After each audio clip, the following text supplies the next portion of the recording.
Okay, so imagine if you lived in a country so small that it can fit whole population inside one New York City district. A country where women are disproportionately affected by post-conflict events daily. A country where women are underrepresented and struggle to have their voices heard despite their efforts and contributions toward the reconciliation process. What would you do? How would you act?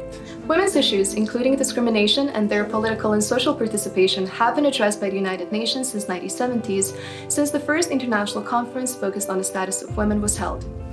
Starting from this conference, there were multiple attempts on international level to address the severity of issues that women face. In 2000, the United Nations Security Council passed Resolution 1325, which focused on two central questions: how the changing nature of warfare increasingly affects women, especially as civilians, and how women get excluded from peace-building and conflict prevention processes.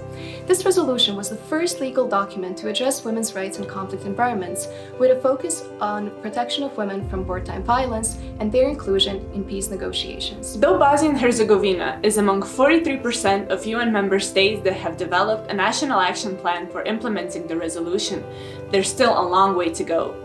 Although a lot of questions have been raised in current and previous action plans, many still haven't been answered.